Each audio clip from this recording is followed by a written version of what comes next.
ओम शांति। आज 18 सितंबर 2025 के सतगुरुवार के प्रातः मीठी मीठी मधुवन मुरली के बाप दादा के मधुर ईश्वरीय महावाक्य सुनते हैं। मीठे मीठे प्यारे प्यारे बाप दादा ने कहा, मीठे बच्चे, जब तुम फूल बनेंगे तब यह भारत कांटों के जंगल से संपूर्ण फूलों का बगीचा बनेगा। बाबा आया है तुम्हें फूल बनाने। आज का प्रश्न है, मंदिर लायक बनने के लिए किन बातों पर विशेष ध्यान देना है? मंदिर लायक बनने के लिए किन बातों पर विशेष ध्यान देना है? उत्तर है, मंदिर लायक बनना है तो चलन पर विशेष ध्यान दो। चलन बहुत मीठी और रॉयल होनी चाहिए। इतना मीठापन हो जो दूसरों को उसकी महसूसता आए। अनेकों को बाप का परिचय दो। अपना कल्याण करने के लिए अच्छी रीति पुरुषार्थ कर सर्विस पर लगे रहो। गीत चला, बदल जाए दुनिया न बदलेंगे हम आपकी कसम। कुछ भी हो जाए इस दुनिया के अंदर, बाबा का हाथ पकड़ा है तो कभी छोड़ेंगे नहीं। ओम शांति।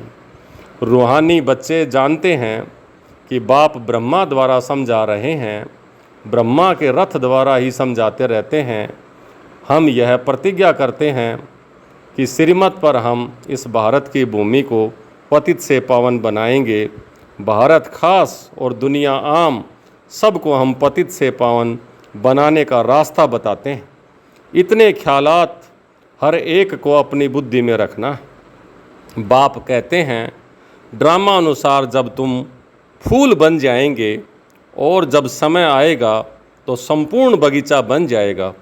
बागवान भी निराकार को कहा जाता है, माली भी निराकार को कहा जाता है, साकार को नहीं। माली भी आत्मा है, ना कि शरीर। बागवान भी आत्मा है। बाप समझाएंगे तो ज़रूर, शरीर के द्वारा ही ना। शरीर के साथ ही उनको माली बागवान कहा जाता है। जो इस विश्व को फूलों का बगीचा बनाते हैं। बगीचा था जहाँ ये देवताएं रहते थे, वहाँ कोई दुख नहीं था। यहाँ इस कांटों के जंगल में तो दुख है। रावण का राज्य है, कांटों का जंगल है। फट से कोई फूल नहीं बनते। देवताओं के आगे जाकर गाते भी हैं कि हम जन्म जन्मांतर के पापी हैं, अजामिल हैं, ऐसे प्रार्थना करते हैं। अब बाप आकर हमको पुण्य आत्मा बनाओ समझाते हैं। अभी हम पाप आत्मा बन गए हैं। कोई समय पुण्य आत्मा थे, अभी इस दुनिया में पुण्य आत्माओं के सिर्फ चित्र हैं। राजधानी के हेड्स के चित्र हैं और उन्हों को ऐसा बनाने वाला निराकार है शिव, उनका चित्र है बस। तो हेड हैं लक्ष्मी नारायण और श्री राम, यानी कृष्ण और श्री राम के ये दो हेड के चित्र हैं। बाकी 33 करोड़ देवताओं की वैसे ही जय बोल देते हैं। बाकी एक शिव बाबा का चित्र है और कोई चित्र है नहीं। इसमें भी शिव का तो बड़ा लिंग बना देते हैं। कहते भी हैं कि आत्मा स्टार मिसल है, तो ज़रूर बात भी ऐसा ही होगा ना। परंतु उनकी पूरी पहचान नहीं है। इन लक्ष्मी नारायण का विश्व में राज्य था। इनके लिए कहाँ भी कोई ग्लानि की बात नहीं। लक्ष्मी नारायण के लिए कोई ग्लानि नहीं मिलती है। बाकी श्री कृष्ण को कंस के द्वापर में दिखा दिया है, कंस के राज्य में दिखा दिया है। तो श्री कृष्ण को कब द्वापर में कब कहाँ ले जाते हैं, लक्ष्मी नारायण के लिए सब कहेंगे स्वर्ग के मालिक थे। ये है तुम्हारी एम ऑब्जेक्ट। राधे कृष्ण कौन है? मनुष्य बेचारे एकदम मुझे हुए हैं, कुछ नहीं समझते। जो बाप द्वारा समझते हैं वह समझाने लायक भी बनते हैं, नहीं तो लायक बन नहीं सकते। दैवी गुण धारण कर नहीं सकते। भारत कितना भी समझाओ, भल कितना भी समझाओ, परंतु ड्रामा अनुसार ऐसा होता ही है। तुम अभी खुद समझते हो। हम सब बच्चे बाप की श्रीमत पर भारत को रूहानी सर्विस करते हैं। अपने ही तन मन धन से प्रदर्शनी अथवा म्यूजियम आदि में पूछते हैं, तुम भारत की क्या सेवा करते हो? तुम जानते हो हम भारत की बहुत अच्छी सर्विस करते हैं। जंगल से बगीचा बना रहे हैं। सतयुग में है गार्डन, ये है कांटों का जंगल। एक दो को दुख देते रहते हैं। यह तुम अच्छी रीति समझा सकते हो। लक्ष्मी नारायण का चित्र भी बहुत अच्छा बनाना चाहिए। मंदिरों में बहुत खूबसूरत चित्र बनाते हैं, कहाँ गोरा और कहाँ सावरा चित्र बनाते हैं। उनका क्या राज है यह भी समझते नहीं हैं। तुम बच्चों को अभी यह सारा ज्ञान है। बाप कहते हैं मैं आकर सबको मंदिर के लायक बनाता हूँ, परंतु सब मंदिर के लायक बनते नहीं हैं। प्रजा को तो मंदिर लायक नहीं कहेंगे ना। प्रजा उन्हों की होगी जो पुरुषार्थ कर बहुत सर्विस करते हैं। तुम बच्चों को रूहानी सोशल सर्विस भी करनी है। इस सेवा में अपना जीवन सफल करना है। चलन भी बहुत मीठी सुंदर होनी चाहिए, जो औरों को भी मीठेपन से समझा सकें। खुद ही कांटा होगा तो किसी को फूल कैसे बनाएंगे? उनका तीर पूरा लगेगा नहीं। बाप को याद नहीं करते होंगे तो तीर कैसे लगेगा? अपने कल्याण के लिए अच्छी रीति पुरुषार्थ कर सर्विस में लगे रहो। बाप भी सर्विस पर है ना, तुम बच्चे भी दिन रात सर्विस पर हो। दूसरी बात समझाते हैं, शिव जयंती पर बहुत बच्चे तारें भेजते हैं। उनमें भी ऐसी लिखत लिखनी चाहिए जो वह तारें किसी को भी दिखाएं तो समझ जाएं आगे के लिए क्या करना है। उसका पुरुषार्थ किया जाता है। सेमिनार भी इसलिए करते हैं कि क्या क्या सर्विस करें, जो बहुतों को बाप का परिचय मिले। तारें ढेर रखी हैं, इनसे बहुत काम ले सकते हो। एड्रेस डालते हैं शिव बाबा, केयर ऑफ ब्रह्मा बाबा। प्रजापिता ब्रह्मा भी है, वह रूहानी पिता है, ये है जिस्मानी। उनसे जिस्मानी रचना रची जाती है। बाप है मनुष्य सृष्टि का रचयिता। कैसे रचना रचते हैं यह दुनिया भर में कोई नहीं जानते। बाप ब्रह्मा द्वारा अब नई रचना रच रहे हैं। ब्राह्मण है चोटी, पहले पहले ब्राह्मण जरूर चाहिए। विराट रूप की ही यह चोटी। ब्राह्मण, देवता, क्षत्रिय, वैश्य, शूद्र। पहले शूद्र तो नहीं हो सकते। बाप ब्रह्मा द्वारा ब्राह्मण रचते हैं, शूद्र कैसे और किस द्वारा रचेंगे? तुम बच्चे जानते हो, जैसे नई रचना रचते हैं, यह एडप्शन है बाप की। कल्प कल्प बाप आकर शूद्र से ब्राह्मण बनाते हैं, फिर ब्राह्मण से देवता बनाते हैं। ब्राह्मणों की सर्विस बहुत ऊंची है। वह ब्राह्मण लोग खुद ही पवित्र नहीं हैं तो दूसरे को पवित्र कैसे बनाएंगे? कोई भी ब्राह्मण सन्यासी को कभी राखी नहीं बांधेंगे। वह कहेंगे हम तो हैं ही पवित्र। तुम अपना मुंह देखो। तुम बच्चे भी कोई से राखी नहीं बंधवा सकते। दुनिया में तो सब एक दो को बांधते हैं, बहन भाई को बांधती है। यह रिवाज अभी निकला है। अभी तुम शूद्र से ब्राह्मण बनने के लिए पुरुषार्थ करते हो। समझाना पड़ता है। मेल फीमेल दोनों पवित्रता की प्रतिज्ञा करते हैं। दोनों बता सकते हैं कि हम कैसे बाप की श्रीमत से पवित्र रहते हैं। अंत तक इस काम विकार पर जीत रहे तो पवित्र जगत का मालिक बनेंगे। पवित्र दुनिया सतयुग को कहा जाता है, सो अब स्थापन हो रही है। तुम सब पवित्र हो। विकार में गिरने वाले को राखी बांध सकते हो। प्रतिज्ञा कर और फिर पतित बने तो कहेंगे तुम राखी बंधवाने आए थे, फिर क्या हुआ? कहेंगे माया से हार खा ली। ये है युद्ध का मैदान। विकार बड़ा दुश्मन है। इस पर जीत पाने से ही जगत जीत अर्थात राजा रानी बनना है। प्रजा को जगत जीत नहीं कहेंगे। मेहनत तो राजा रानी करते हैं ना। कहते भी हैं हम तो लक्ष्मी नारायण को वरेंगे। लक्ष्मी नारायण के बाद उनके तख्त पर जीत उनके बच्चों की होती है। वह लक्ष्मी नारायण फिर दूसरे जन्म में नीचे चले जाएंगे। भिन्न नाम रूप से बच्चे को गद्दी मिलती है तो उच्च नंबर मिल जाएगा। पुनर्जन्म तो होते हैं ना। बच्चा तख्त पर बैठेगा तो वह सेकंड ग्रेड हो जाएगा। ऊपर वाला नीचे और फिर नीचे वाला ऊपर हो जाएगा। तो अब बच्चों को ऐसा उच्च बनना है जो सर्विस में लग जाना चाहिए। पवित्र होना भी बहुत ज़रूरी है। बाप कहते हैं मैं पवित्र दुनिया बनाता हूँ। अच्छा पुरुषार्थ थोड़े करते हैं, पवित्र तो सारी दुनिया बन जाती है। तुम्हारे लिए स्वर्ग की स्थापना करते हैं।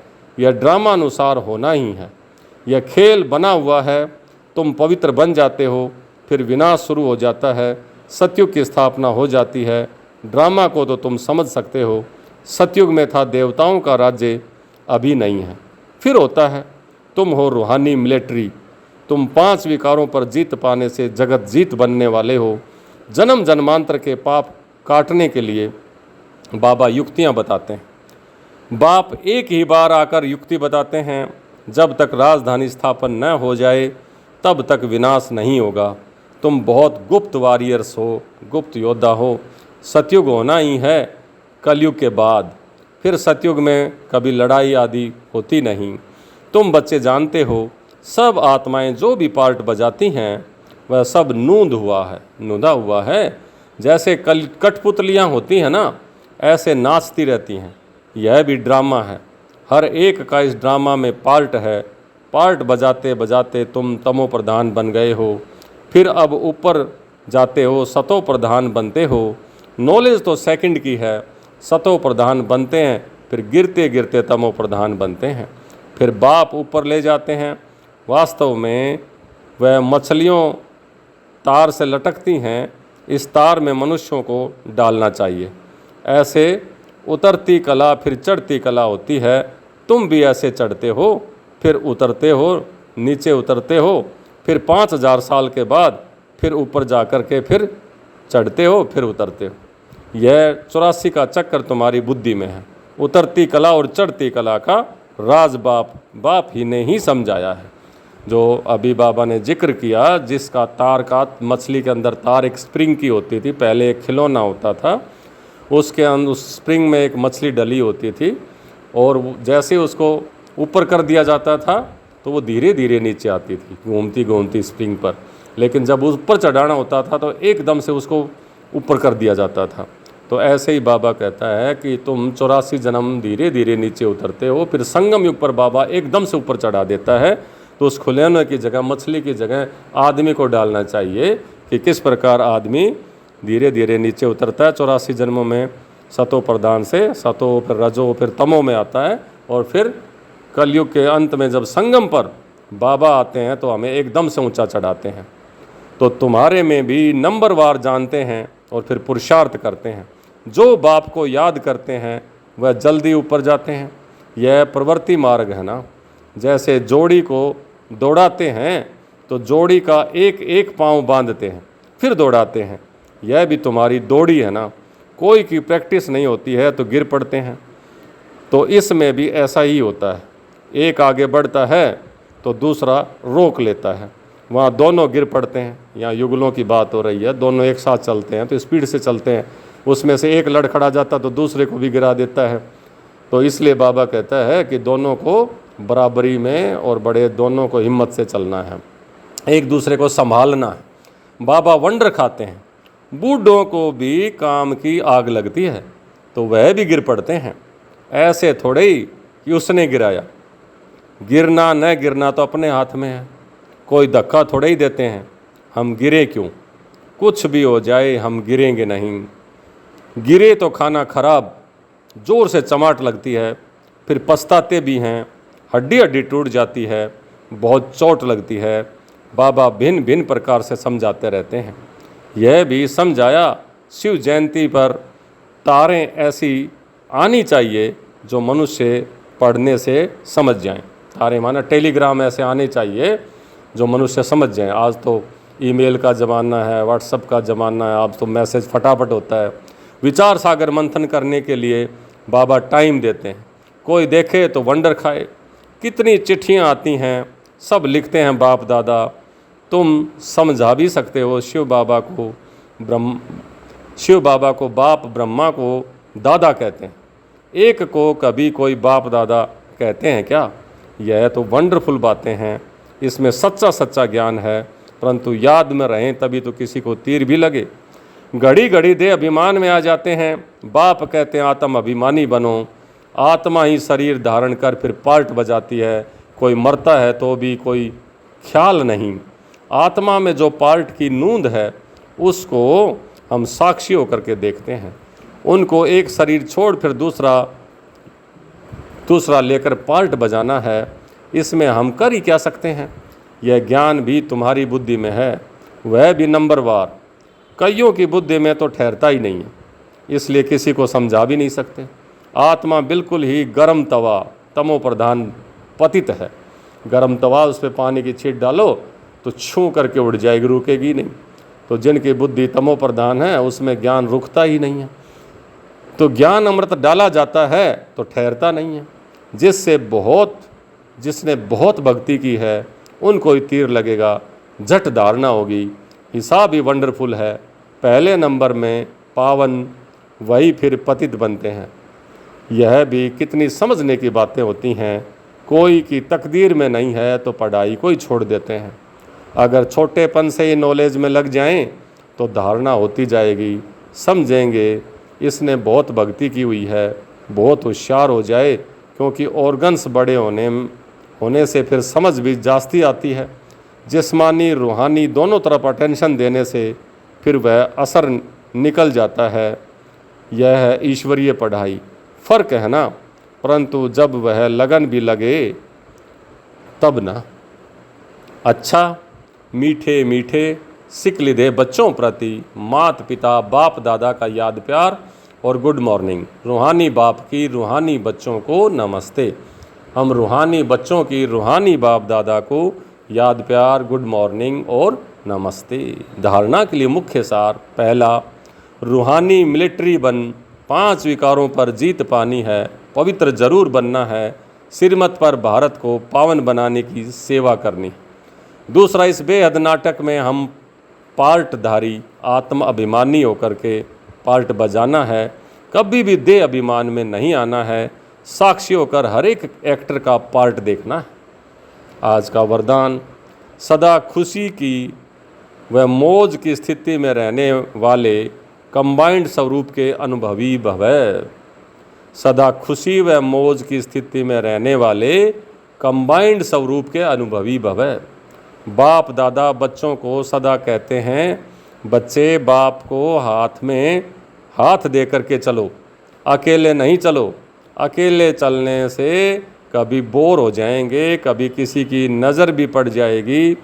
बाप के साथ कंबाइंड हूँ, इस स्वरूप का अनुभव करते रहो तो कभी भी माया की नज़र नहीं पड़ेगी। और साथ का अनुभव होने के कारण खुशी से मौज से खाते चलते मौज मनाते रहेंगे। धोखा व दुख देने वाले संबंधों में फंसने से भी बच जाएंगे। और आज का स्लोगन है, योग रूपी कवच पहन कर रखो तो माया रूपी दुश्मन का वार नहीं लगेगा। योग रूपी कवच को पहन कर रखो तो माया रूपी दुश्मन का वार नहीं लगेगा। आज के अव्यक्त इशारे, अब लगन की अगन को प्रज्वलित कर योग को ज्वाला रूप बनाओ। जैसे दुखी आत्माओं के मन में यह आवाज़ शुरू हुआ है कि अब विनाश हो, वैसे ही आप विश्व कल्याणकारी आत्माओं के मन में यह संकल्प उत्पन्न हो कि अब जल्दी ही सर्व का कल्याण हो, तब ही समाप्ति होगी। विनाशकारियों को कल्याणकारी आत्माओं के संकल्प का इशारा चाहिए। इसलिए अपने एवरेडी बनने के पावरफुल संकल्प से ज्वाला रूप योग द्वारा विनाश ज्वाला को तेज करो। ओम शांति। ये थी आज की बाप दादा की मुरली।